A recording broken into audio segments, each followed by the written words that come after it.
நாம் கர்த்தர் நல்லவர். தேவனுடைய பிள்ளைகளே, வேதம் என்ன சொல்லுகிறது?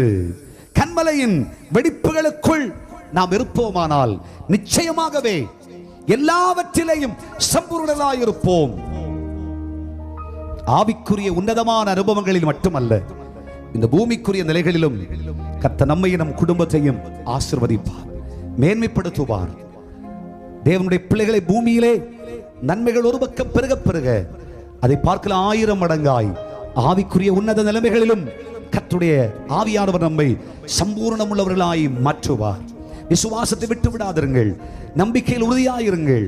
இந்த காலநிலையிலே உங்கள் இருதயம் தைரியமாய் இருப்பதாக சம்பூர்ணமாய் மாற்றப்படுவோம். வேத புஸ்தகத்திலே நாம் வாசிக்கும் பொழுது தேவனுடைய பிள்ளைகளே, நம்மை சம்பூர்ணமாய் மாற்றுவது கர்த்தருடைய விருப்பம்.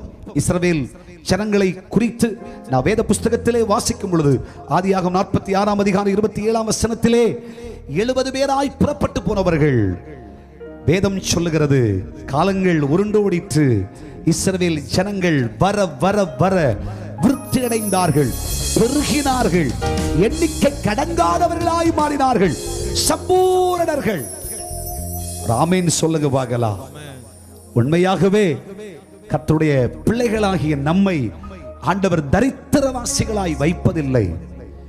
நம்மை கையேந்தும் நிலையில் தெய்வம் நிறுத்துவதில்லை. சங்கடகரமான ஒரு நிலையில் தெய்வம் நம்மை விட்டு போவதில்லை.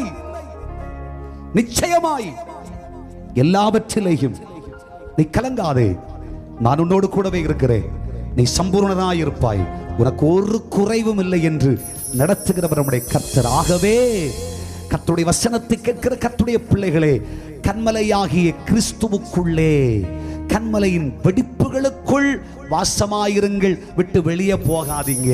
கரங்களை தட்டி